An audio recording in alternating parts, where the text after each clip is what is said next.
नमस्कार। Political peach पर आप सभी लोगों का स्वागत है।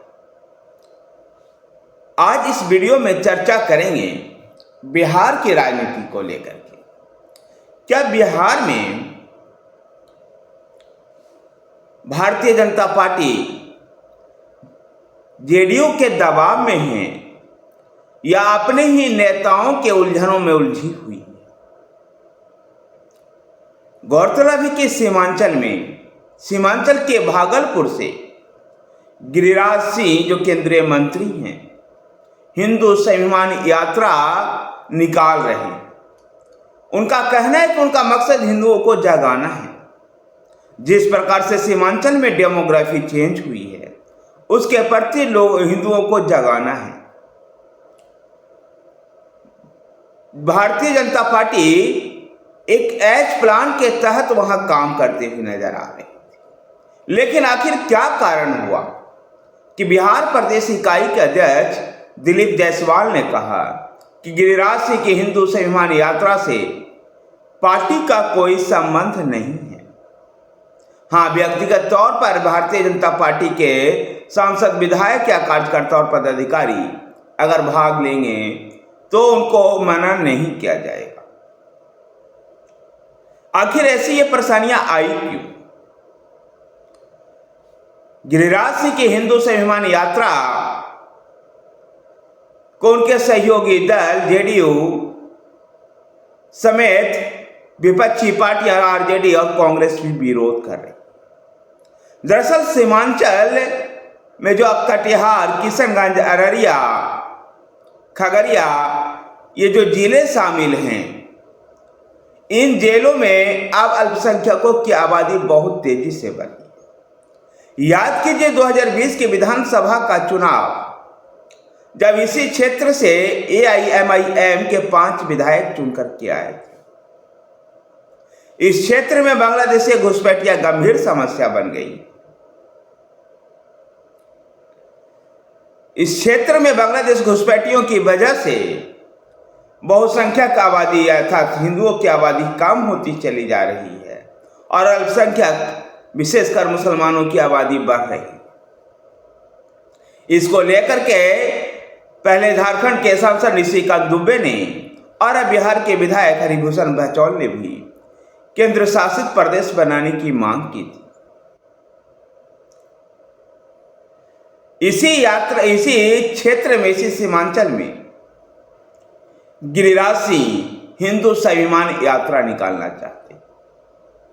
जब ऐसा लगा कि भारतीय जनता पार्टी हिंदुत्व के फार्मूले पर जो जाति के खांचे की राजनीति जो बिहार में है, उन सभी खांचों को हिंदुत्व के जरिए भर पाई।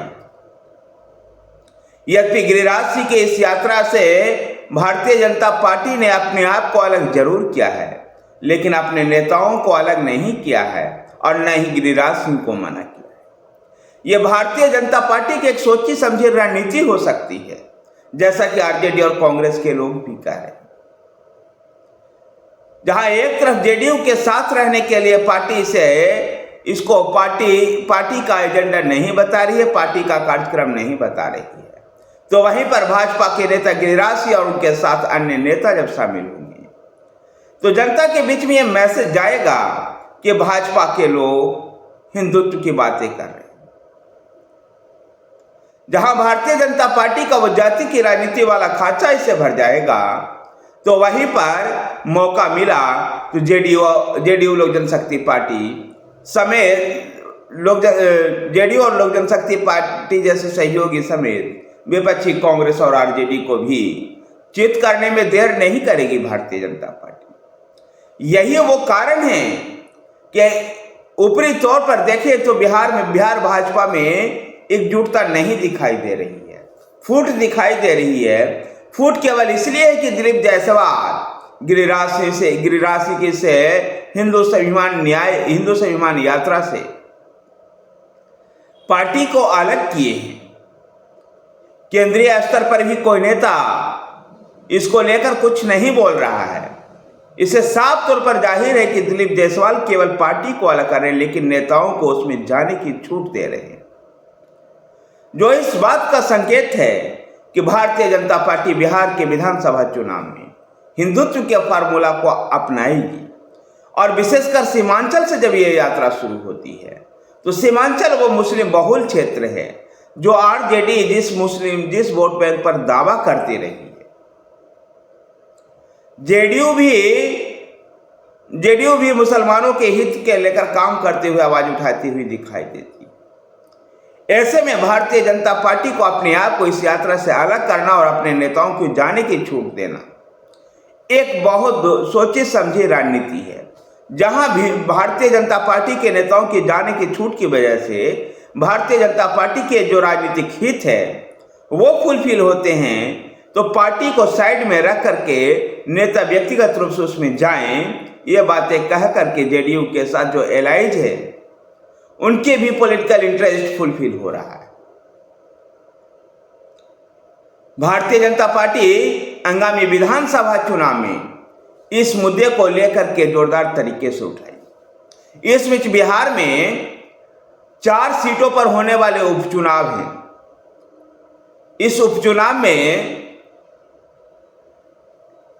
रामगढ़ और तरारी की सीट पर भारतीय जनता पार्टी चुनाव लड़ेगी, तो वहीं पर बेलागंज में जेडीयू और इमामगंज में जीतनराम मांझी का हम चुनाव लड़ेंगे।